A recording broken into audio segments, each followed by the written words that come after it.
Kami dari kelompok 2 akan membahas konsep wilayah dan tata ruang wilayah Kota Medan. Nah, berikut penjelasan dari kelompok kami. Berikut merupakan rencana pembangunan terkait bidang cipta karya di Kota Medan. Nah, yang pertama itu adanya rencana tata ruang wilayah Kota Medan pada tahun 2011 hingga 2020. Yang kedua, rencana pembangunan jangka panjang Kota Medan 2006 sampai 2025. Yang ketiga, rencana pembangunan jangka menengah daerah Kota Medan tahun 2011 hingga tahun 2015. Yang keempat, strategi sanitasi kota. Selanjutnya yang kelima, rencana tata bangunan dan lingkungan. Yang keenam, strategi pengembangan pemukiman dan infrastruktur perkotaan Kota Medan. Yang ketujuh, rencana pembangunan dan pengembangan kawasan pemukiman. Yang kedelapan, rencana tata bangunan dan lingkungan di kawasan strategi kota. Tujuan penyusunan tata ruang wilayah Kota Medan hingga tahun 2031 yang pertama itu untuk mewujudkan ruang yang aman, nyaman, produktif, dan berkelanjutan serta mempunyai daya saing dan daya tarik sebagai daerah tujuan investasi. Nah, yang kedua itu memanfaatkan ruang daratan, lautan, dan udara untuk aktivitas pembangunan kota berbasis ekonomi di sektor perdagangan dan jasa, pariwisata, serta industri yang berwawasan lingkungan. Rencana struktur pusat pelayanan Kota Medan tahun 2030. Nah, berdasarkan RT RW Kota Medan tahun 2030, sistem pusat pelayanan Kota Medan direncanakan terdiri atas 2 pusat pelayanan kota, yaitu 1 pusat pelayanan kota di utara dan yang satunya lagi pusat pelayanan kota di pusat kota, dan didukung oleh 8 subpusat pelayanan kota.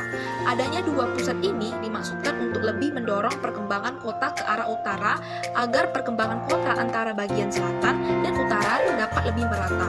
Pengembangan pusat pelayanan kota juga merupakan upaya untuk mengurangi ketergantungan yang sangat tinggi terhadap inti pusat kota Medan.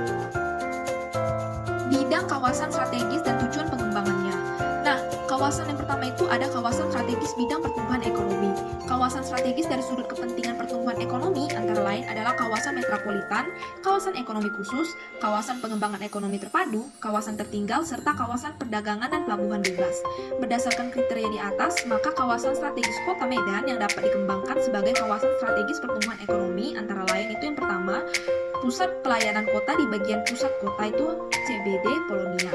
Di Kota Medan terdapat 7 kecamatan di pusat kota yang ditetapkan sebagai pusat kawasan metropolitan Medan-Grove, yaitu Kecamatan Medan Polonia, Medan Maimun, Medan Barat, Medan Petisah, Medan Baru, Timur, dan Medan Kota.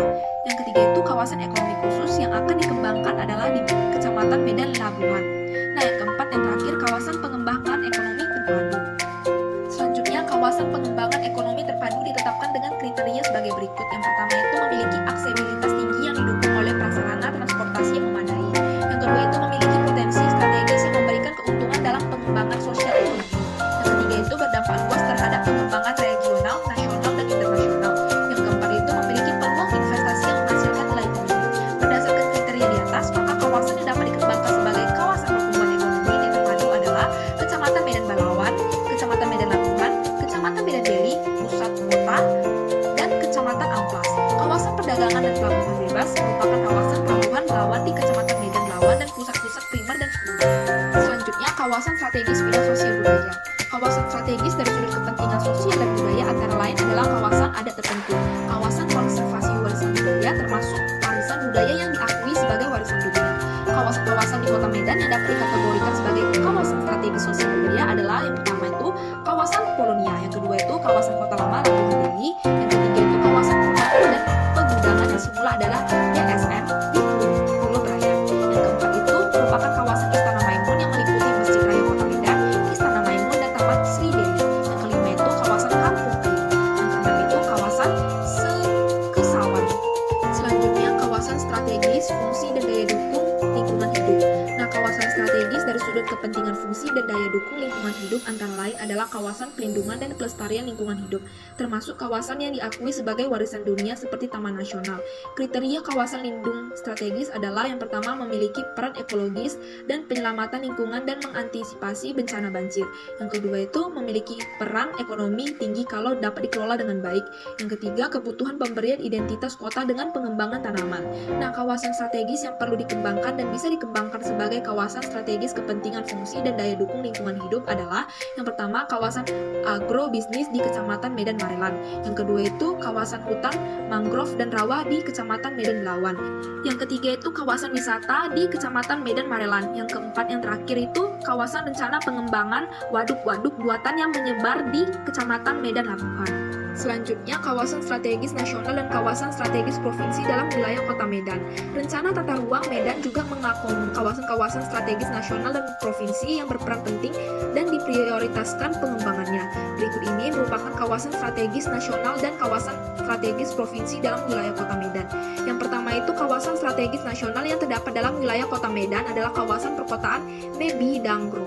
Yang kedua itu kawasan strategis provinsi yang terdapat dalam wilayah Kabupaten Deli Serdang adalah kawasan andalan perkotaan Mebi Dangro. Yang ketiga itu kawasan strategis nasional dan sudut kepentingan pertahanan keamanan yang diperuntukkan bagi kepentingan pemeliharaan dan pertahanan negara berdasarkan geostrategik nasional yang terdapat dalam wilayah Kota Medan adalah Pangkalan Udara Polonia di Kecamatan Medan Polonia, Pangkalan TNI Angkatan Laut Belawan di Kecamatan Medan Belawan, dan Kondam di Kecamatan Medan Helvetia. Potensi dan masalah kawasan perencanaan Kelurahan Mandala. Kelurahan T1 Mandala, potensinya merupakan salah satu titik pusat kegiatan perdagangan di Kecamatan Medan Denai karena dekat dengan Pasar Sukaramai dan berbatasan dengan koridor Jalan Panglima Denai sebagai akses utama. Masalahnya, dominasi fungsi perdagangan menjadikan isu kemacetan selalu terjadi di kawasan ini, terutama pada Jalan Panglima Denai. Kelurahan TS2 Mandala, potensinya merupakan salah satu titik pusat perdagangan karena dilalui koridor Jalan Panglima Denai yang merupakan salah satu jalan utama.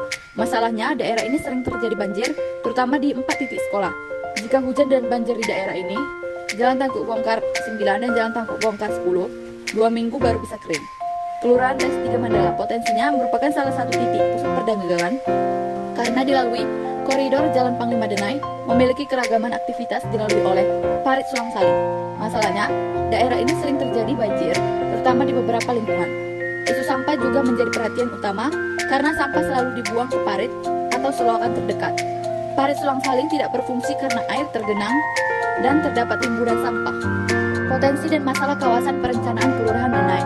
Potensinya merupakan salah satu titik pusat perdagangan karena dilalui koridor Jalan Panglima Denai, memiliki keragaman aktivitas, fungsi, dan kegiatan. Masalahnya, terdapat isu persoalan persampahan karena belum ada pengelolaan sampah yang baik, sehingga sampah dibuang pada lahan kosong. Selanjutnya, strategi mengatasi permasalahan kawasan perencanaan. Yang pertama, strategi penanganan permukiman. Mengatur kepadatan rumah dengan kebijakan pengaturan KDB, KLB, dan GSB. Lalu, mengarahkan pembangunan permukiman baru ke arah selatan. Ketiga, mensyaratkan pembangunan taman lingkungan dan sarana prasarana pendukung untuk setiap pengembangan perumahan baru. Lalu, menata permukiman kumuh dan ilegal di sepanjang sungai Denai dan Parit Sulang Saling dengan program perbaikan sarana prasarana. Lalu ada strategi penanganan drainase. Yang pertama, mengembangkan sistem jaringan induk drainase yang mengikuti pola sistem alami, yaitu topografi yang memiliki kemiringan ke arah timur. Kedua, mengembangkan jaringan drainase sistem tertutup di pusat kegiatan komersial dan kawasan yang mempunyai lebar jalan yang kecil. Ketiga, mengembangkan jaringan drainase sistem terbuka di lingkungan permukiman dan di sepanjang jaringan jalan lingkungan. Lalu, memprioritaskan perbaikan drainase pada kawasan yang sering terjadi genangan air ketika hujan. Dan terakhir, melakukan pengerukan atau normalisasi secara berkala di beberapa ruas parit yang tingkat sedimentasinya cukup tinggi. Lalu, strategi selanjutnya, strategi penanganan jaringan jalan. Yang pertama, memantapkan sistem jaringan jalan yang berhierarki baik dan terintegrasi dengan sistem jaringan kota secara keseluruhan. Kedua, meningkatkan kualitas jalan atau perbaikan yang sudah rusak dan menambah ruas-ruas jalan baru untuk meningkatkan akses pergerakan baik internal maupun eksternal. Yang terakhir, mengembangkan jalur pedestrian terutama di jalan utama atau kolektor sekunder. Selanjutnya ada strategi penanganan sanitasi atau limbah. Yang pertama, mengembangkan sistem septic tank untuk penanganan limbah domestik atau limbah manusia di kawasan permukiman dan septic tank kolektif komunal sistem di kawasan perkantoran, pendidikan, dan perdagangan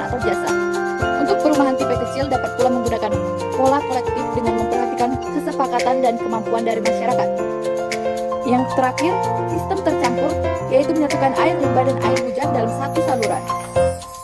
Dapat ditolerir sepanjang untuk air limbah dari kegiatan non-domestik dan kegiatan lainnya, seperti air buangan dari kamar mandi, tempat cuci, dan hasil kegiatan rumah tangga lainnya. Untuk menutupi kelemahan sistem ini diatasi dengan membuat saluran terbuka dari perkerasan dengan campuran kedap air. Selanjutnya ada strategi penanganan air bersih. Pertama, meningkatkan kualitas air bersih yang diterima pelanggan dengan peningkatan proses instalasi pengolahan air. Kedua, meningkatkan jangkauan distribusi untuk melayani daerah yang belum terlayani air bersih perpipaan. Dan terakhir, memberikan pelayanan air bersih perpipaan melalui hidran umum atau terminal air untuk masyarakat kurang mampu dan daerah rawan air bersih. Yang terakhir, strategi penanganan persampahan. Pertama, menyesuaikan jumlah TPS atau kontainer dan memperluas jangkauan pelayanan seiring dengan perkembangan kegiatan perkotaan. Kedua, menambah sarana pengangkutan dan petugas persampahan. Ketiga, sosialisasi dan mengembangkan usaha daur ulang sampah, kertas dan plastik sampah kering dengan sistem pemberdayaan masyarakat, yaitu meningkatkan kesadaran masyarakat dalam menjaga kebersihan lingkungan. Sistem 3R. Terakhir, sosialisasi dan mengembangkan sistem pengomposan sampah organik dan menyediakan sarana tong sampah untuk memilah-milah sampah tersebut. Selanjutnya, alasan perlunya perencanaan tata ruang. Untuk mewujudkan ruang wilayah nasional yang aman, nyaman, produktif, dan berkelanjutan berlandaskan wawasan Nusantara dan tata ketahanan nasional dengan pertama, terwujudnya keharmonisan antara lingkungan alam dan lingkungan buatan. Kedua, terwujudnya keterpaduan dalam penggunaan sumber daya alam dan sumber daya buatan dengan memperhatikan sumber daya manusia. Dan terakhir, dengan terwujudnya perlindungan fungsi ruang dan pencegahan dampak negatif terhadap lingkungan akibat pemanfaatan ruang. Sekian dari presentasi kelompok kami.